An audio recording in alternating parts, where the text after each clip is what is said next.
Okay, so we are looking at how to tape your sculpture to prepare it to add the final layer, which will be magazine paper selected for its color and texture and pattern. So we'll talk about that later, but today we're going to talk about adding the tape. Now, I have already started on taping the feet of my sculpt. And one thing you're going to find is that you see your form more clearly when it stops being metallic. And you might find that you actually have more work to do once you're done taping. And I want you to know that that is okay. Okay, so a lot of times after I finish taping my sculpture, I see that I don't really like a form here or there, and then I have some more work to do. And you can work right on top of it to improve. So I'm going to start with this arm here, and you're going to add the tape like an ace bandage. Like you're going to pull the tape really, really tight and try to rub it down smooth. And what happens is that it smooths the form that you've created and gets rid of most of the wrinkles. And so when you're adding the tape, you want to rub it like this and get it nice and smooth as you possibly can. Now, I take a roll of tape and I rip a bunch up like this. And so it's already ready for when I'm ready to apply it. And so I just start and I pull it nice and tight.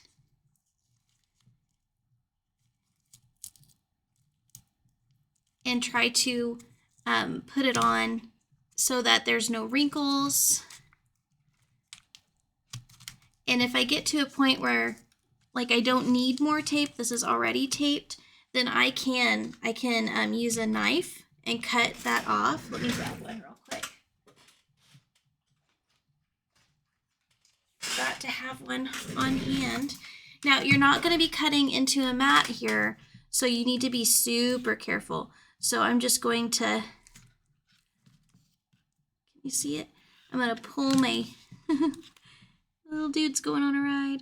I'm going to pull my tape tightly and pull my blade across that so that I'm not layering it and creating wrinkles that I don't want.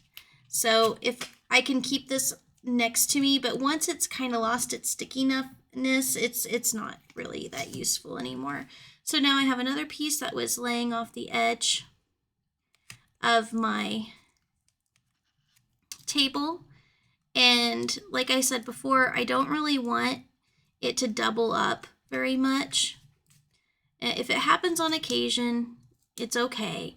But if you're in an area where you really don't want a lot of extra bulk, then it's good to use your blade and cut that. And just be careful. So I'm just continuing to wrap my sculpture, turning him into a little mummy. Now I went ahead and overlapped that there, but I think that it'll be okay. So when we get into real fine areas that don't have a lot of bulk, we want to pay more attention because there's less room for error. And that's why I'm showing you the hand here. So I'm doing a really small area, so I'm going to mirror that with using a smaller piece of tape.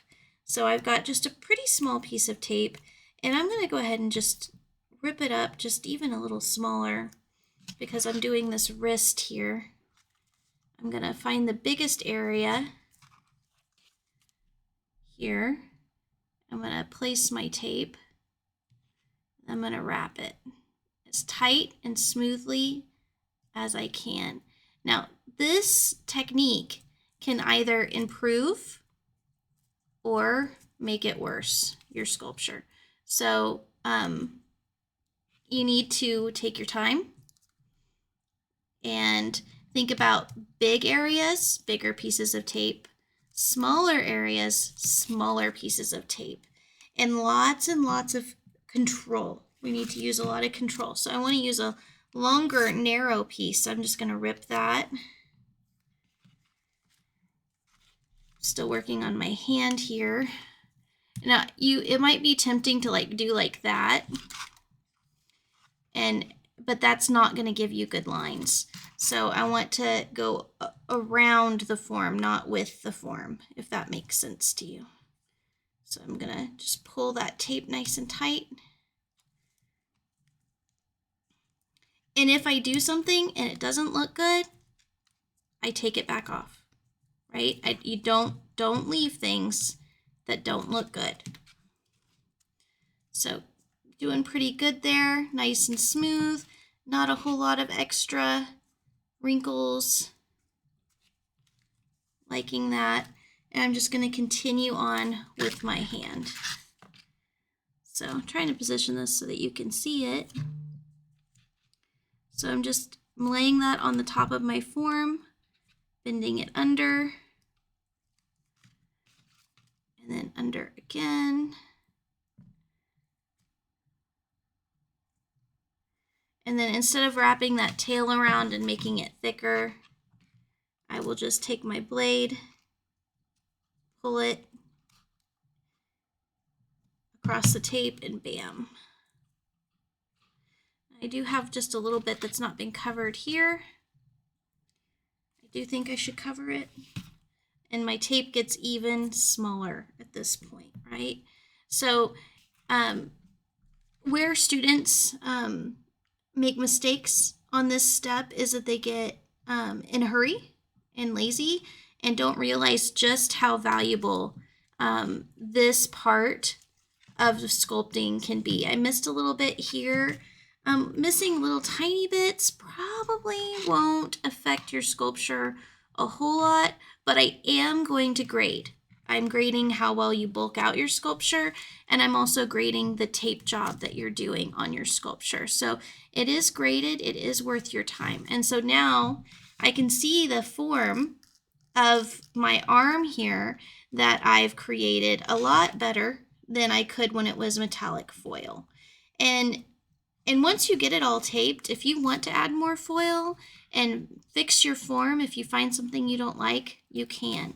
So I'm just going to go ahead and I'm going to show you taping the abdomen because we'll use bigger pieces. Well, you probably will. Maybe I'll go ahead and I'm going to move that hand out of the way. I'll do this area because it doesn't have any texture. I sculpted a bunch of wrinkles into the blouse of my dude's form.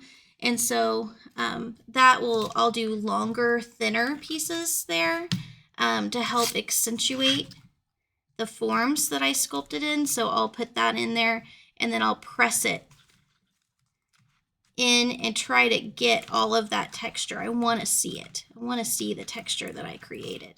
So when you're doing something that you want texture, make sure that you really bring it out and get the tape on it so that you can really see it. See how that's bumpy? If I'm working in an area that I want to be smooth, like the belt, then I'm not trying to create texture. I'm going to be using a bigger piece of tape and following those lines. Now, I would do the shirt first and then the belt so that the tape kind of follows the correct pattern. But I'm just doing this to teach you. Notice after I apply the tape, I always rub it down really nicely to get it nice and smooth.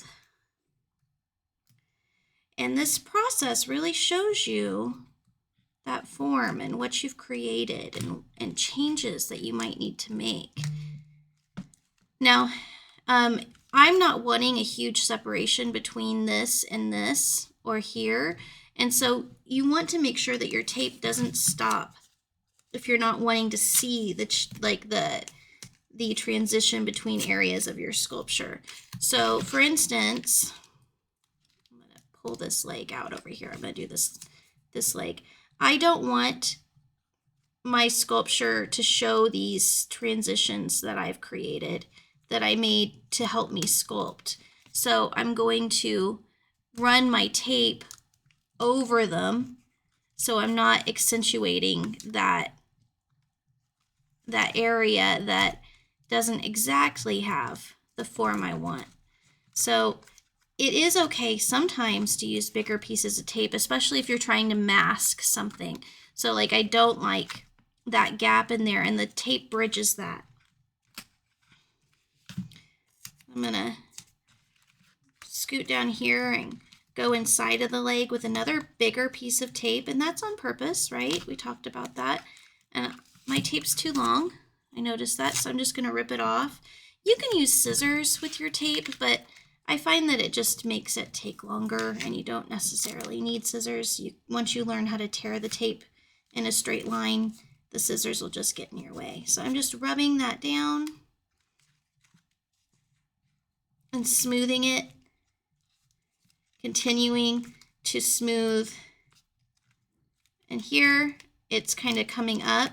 Sometimes when that happens on a curve, if you take your blade or your scissor and you make a slit in the tape, you can kind of make like a pleat. So you tape that down, and then you take the part that you cut and you can lay it over it.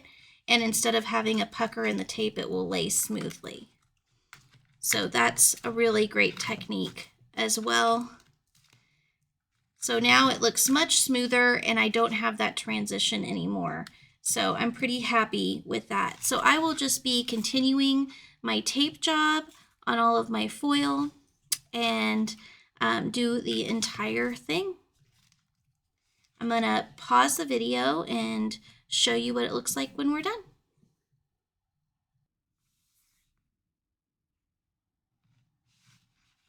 Okay, so here I am back after spending about an hour and a half of applying tape to my sculpture, and now I can see some things that I feel like need to change. So I'm going to show you some things that I feel like need some more attention, and I hope that you take the time after going through and taping your sculpture to make modifications as well. I left my neck just wire, and when I sometimes it's enough, sometimes it's fine, but it is not does not have the correct transitions. It needs some little triangles transitioning the neck into the head, and then bigger triangles transitioning the neck into the chest.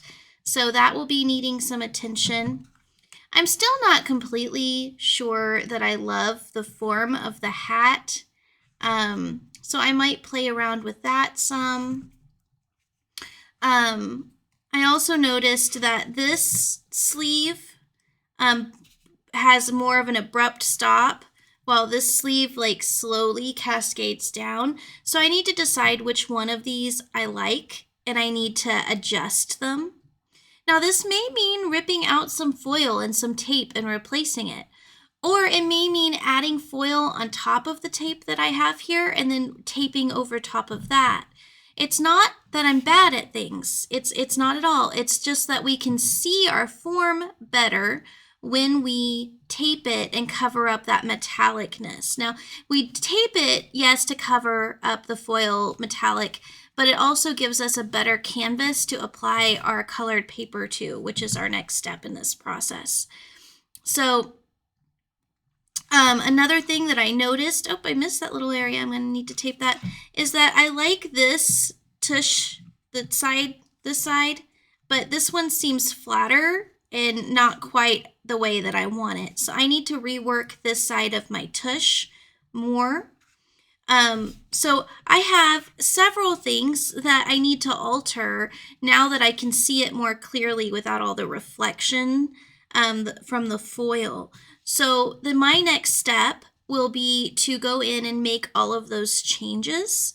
After you're done taping yours, I want you to make a list of changes that you need to make and then go in and make those modifications. Okay, see you in the next video.